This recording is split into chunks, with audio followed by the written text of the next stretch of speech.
Hello all, Sique here, and welcome back to the Path to Unpunishable, where I talk about healing, clarity, and walking away from punishment culture.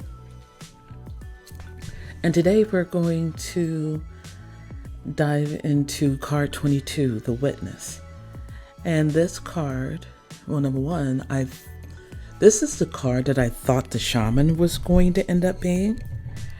And like the Untethered, this card is difficult to describe because it's a feeling, but it's also a state of being. It's a subtle condition that people can sense immediately, even though they can't name it. And it can't be argued into existence, and it can't be performed. You either inhabit it or you don't. And so I'm going to do my best to tell you when you will feel it. And when you'll feel it, and I think also when others feel it.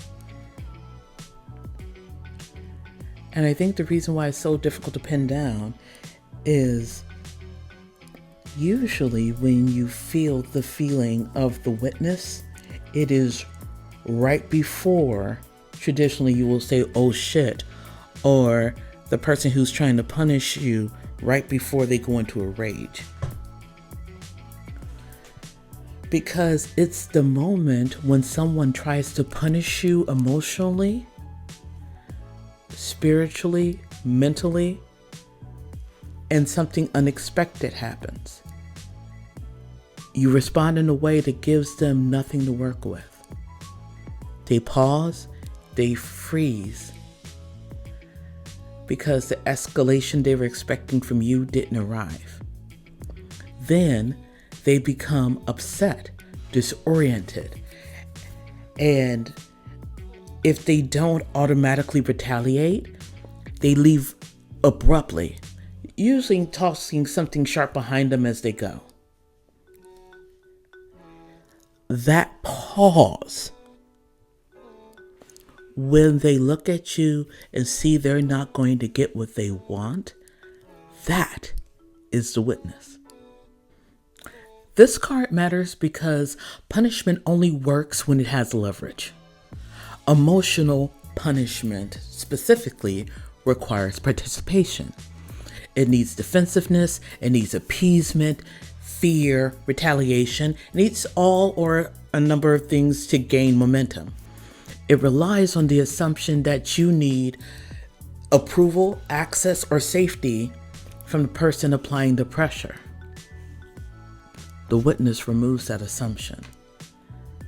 Not by confrontation, not by morality, but by standing outside the structure that gives punishment its force.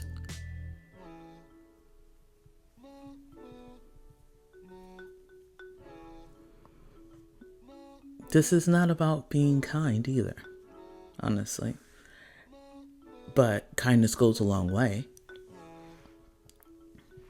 It's not about being generous, although it does help. It's about being ungovernable by coercion. When someone attempts to punish you and cannot, the system reveals itself. The power imbalance becomes visible. The script breaks. And that proof is not philosophical.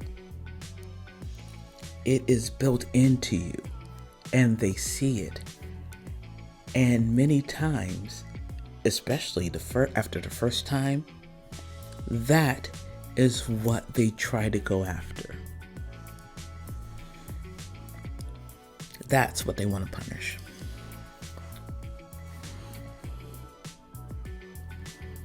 And so, the best example, the best story I have about that pause is back when I was working in a bakery and they made fresh bread. One of those loaves was rye, and it's usually dark brown. We know this. Traditionally, rye is a dark brown bread. But for a short time, we received a different shipment, and it was golden rye, right? And it came out just gorgeous color, right? And it looked so good that I had to sample some just to make sure that maybe I'll see what it tastes like. It tastes like rye bread. So one Sunday morning, an older white couple comes in, like you just out of church, and they stand in front of the stalls that have the rye bread, and they're muttering to one another. Now I'm sitting in the back, and there's people ahead of me, so they're helping them, right? After a moment, woman announced that these loaves were mislabeled. This cannot possibly be rye because rye bread is brown, and this was wrong, and she was just going. And the staff were great. They were calmly assuring her that yes, it was rye. They showed her the bag and everything. She escalated. This woman escalated, raised her voice, demanded the loaves be relabeled, and her husband was just sitting behind her, silent with this defeated look on his face. He was just like, and she was just going about, no, this is unacceptable. And like I said, I had tasted the bread earlier this week, and I don't like rye. And I took the opportunity to see if I could expand my palate. It was rye. Only difference is the color. So after this went for a couple of rounds, I just stepped in and explained the flour situation. I was like, I know rye is traditionally brown. We all know this. But there are different varieties of rye. And our shipment is different, and they gave us this, and it surprised all of us. And because it surprised all of us, this is what I'm willing to do for you. I told her that she could choose any loaf she saw, and I would slice it and give both her and her husband a sample, because as much as she's going on about how it looks, the end product, the reason why we buy food is because of how it tastes, right? And so if it tasted the way she expected it to taste, I would slice a fresh loaf, because we had racks of fresh loaves that were cooled. I would take a fresh loaf from off the rack, and I would slice it for them to take home, and they can be on their way. If not, I could give them a coupon for the loaf. More accurately, I could send them to one of the bosses who can give her a coupon for a free loaf when the color returned to what she preferred. And then I asked her, which loaf would you like me to sample for you? And it was the question. It was just like this. And they froze. And this is the moment this card is about. It was in this moment when I asked her, which loaf would you like me to sample for you? Because it was obvious that woman wanted to be angry because she was angry. Probably somebody upset her at church, and she couldn't take it out on them because she was afraid. She was afraid to talk to them because she was afraid that they were going to punish her in some way. And so she comes to a grocery store so she can punish a retail worker because they can't retaliate, to soothe her ego and feel superior. And what I offered within my job as a retail worker is I removed that possibility. She could not punish us. I didn't argue. Matter of fact, I agreed with her in terms of the fact that it didn't look like rye. And I didn't submit because I know what nature does. I know nature varies. I know that was rye. And I'm not going to sit up there and say it wasn't. And I also didn't escalate, because getting folks mad, there really isn't any reason to do that. I simply refuse to provide the emotional reaction that punishment, and specifically her punishment, required. So after she recovered, she complained again about the color, and I agreed again. Then I repeated the offer. Yes, it doesn't look like it. It looks like it should have fruit in it, but that's actually rye with seeds in it. Which one would you like me to sample? Never raised my voice. I acknowledged the difference, and I stayed factual.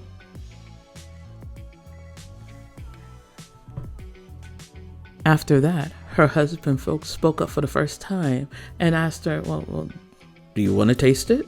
Do you want to see? And she looked like, she scoffed and looked like she had betrayed him. Looked at him like he was a race traitor and just stormed out. The husband followed, and he just looked at us like, we're not satisfied. I'm like, okay.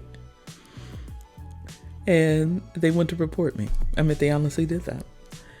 Because the goal was punishment. And so later, manager confirmed that I was being respectful. And she said that they complained because you offered her a sample. And I nodded, and we went back to work.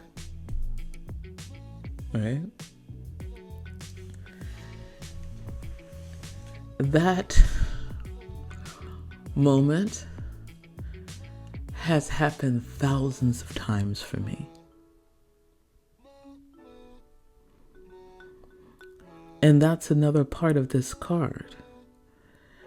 It's when those happen, I want to show you where that space is so you know what to look for if you're wondering if they failed to punish you, because that's where your satisfaction is. It isn't in getting back at them. It isn't about revenge. It's not about retaliation. It is the satisfaction that your boundaries held.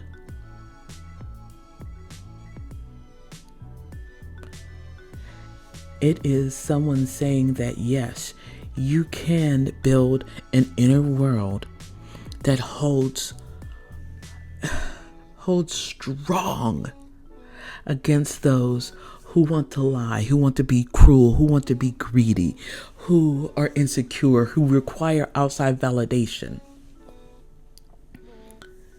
They can rail and they can bop and they can throw sharp things and they can say what they want, but they are never satisfied. I am a witness that this is possible. I am a witness that this can be joyful. I'm a witness to that.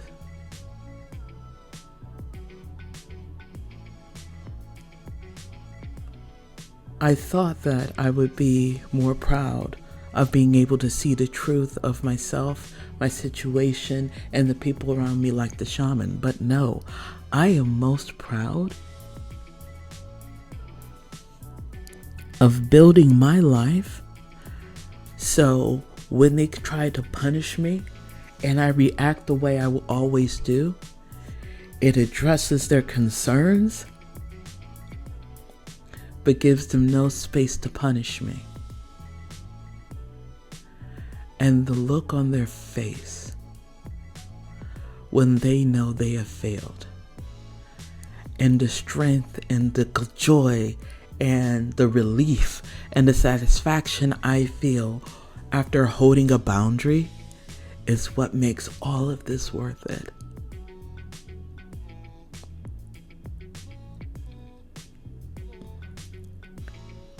And that is everything.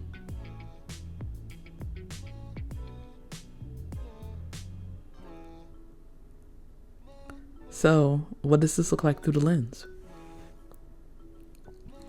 Empathy is recognizing what is happening in the moment without needing to fix it, absorb it, or participate in it. Truth is seeing the pattern clearly rather than accepting the story being imposed. Kindness is remaining regulated without abandoning yourself or submitting to the punishment. Joy is the calm that comes from staying anchored while someone else destabilizes. And anti-greed is refusing to give someone emotional power they did not earn.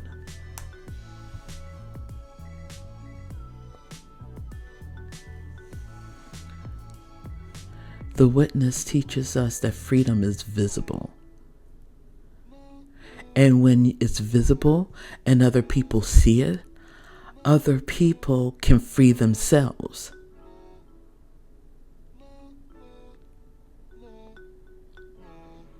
It's probably the reason why, truly, I want to build games with SRDs. Because I don't want to free myself and then say, well, you can't do it. This is my method. No. I want you to do what countless of people have done for me, giving me the keys to my freedom, one hunk of metal at a time. I put it together. I melt the metal, I clean it, I shape it, and make that key. And one of the keys, or one of those hunks of metal, is seeing how I handle people who obviously want to punish me. And how I help them, I support them, but I don't give them what they really want. And how to do it over and over and over again. When they take away your name, when they take away your money, when they take away your reputation, when they make you a pariah, when they make you start from scratch. I am a witness to how to do that because I've learned these lessons. And while no one should ever have to go through what I go through, it's my hope that if you see what I have done, hopefully you'll never be in a position where you have to feel it. And that gives me joy. That's one of the ways the open hand blesses me. And that's the reason why it is after why it's one of the last cards, truly. I was going to list out all the cards it's before all of them. Because you have to you have to get into the practice of not being around people who want to punish you.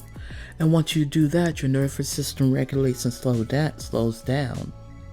And once that happens, when someone tries to punish you, there's a little bit of time between when they say it and when you react.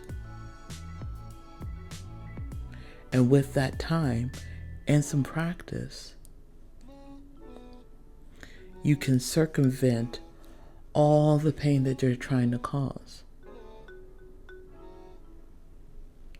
and help them and support them and love them with that boundary in place. It's a good skill to have. And it's a good gift freely given. Because when you are unpunishable, people feel it immediately. They feel it when their tactics stop working, their scripts fail. Not because you've beat them or defeated them. It's because you didn't enter the arena in the first place.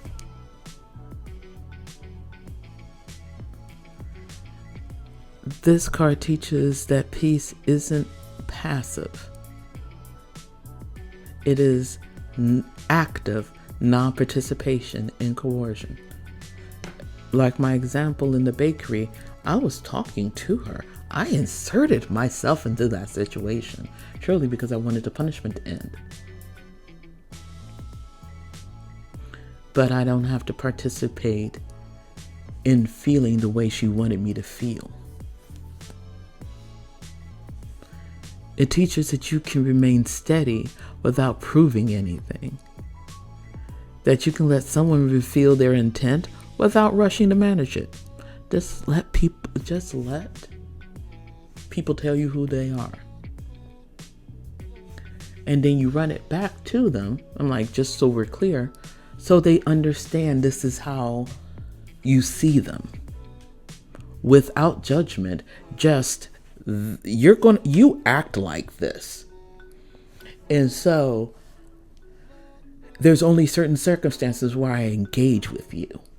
It's more of that. Boundaries.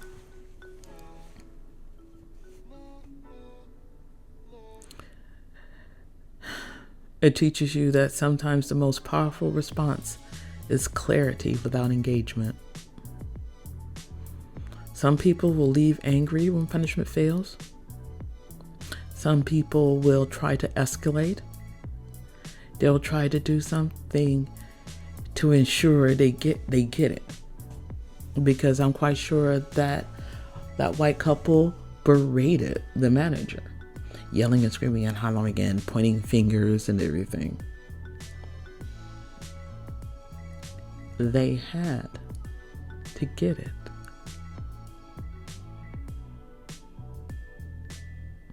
That's not a failure of your compassion. That is evidence that it was never about the rye bread.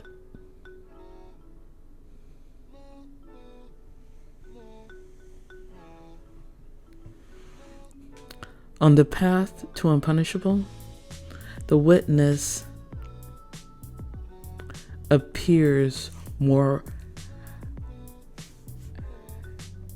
until you have those places, you will miss the witness. It doesn't appear, but most significantly, it appears after the inner house, after you have someplace you return to, after you have practiced what to say in situations like this, right? Once you've looked into how to be assertive without being how to be confrontational even without being combative, right? Understanding why they're going to say certain things, what that triggers in you, and resolving them so you can be clear in your communication. May not be fluid, may not be like catchy or slick, but it will be clear.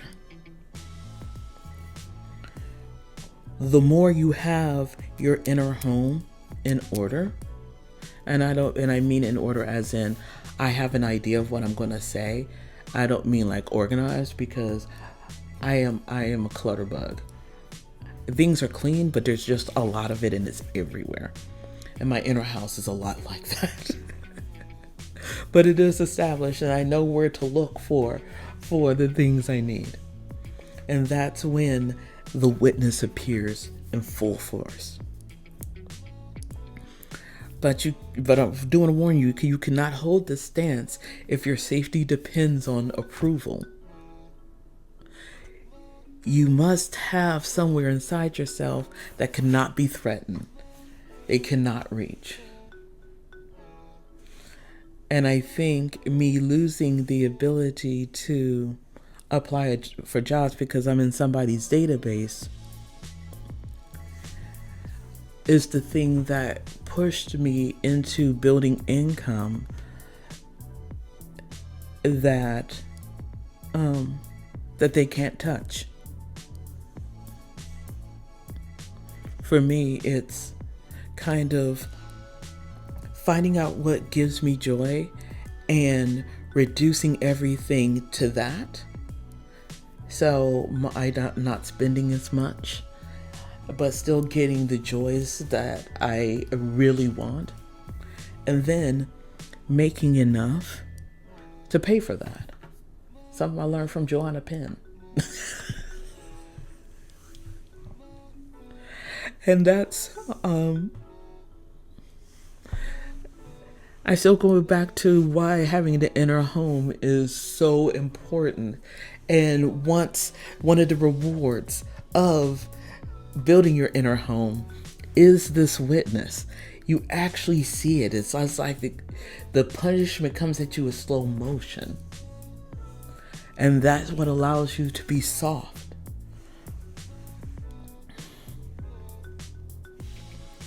And when you have that place that they can't reach, even if you have everything, and you eventually do have everything, you have nothing to lose. Because let's just say I have a setup here with 2 iPads and a mic, right? If they smash your mic, number one, you know that you need a mic. Number two, you know there are several different ways you can get a mic. But if you want it to sound a certain way, you know that there's this mic you need to buy. And you can make a plan to get back to that or something better.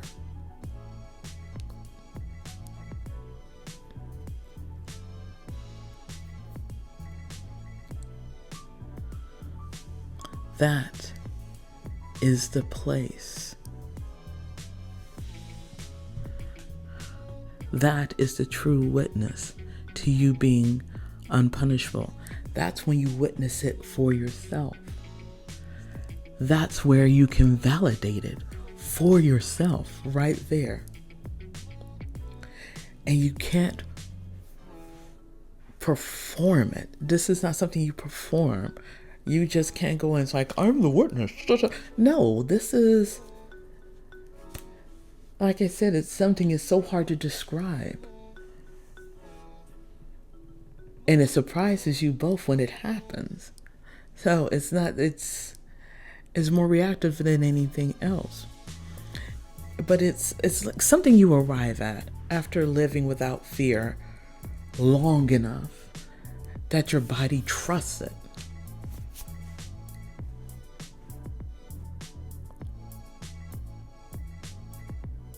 And that's the goal. Building a life without fear and with enough joy that your body can trust it. And that's why I always encourage people to be courageous enough to live life with joy.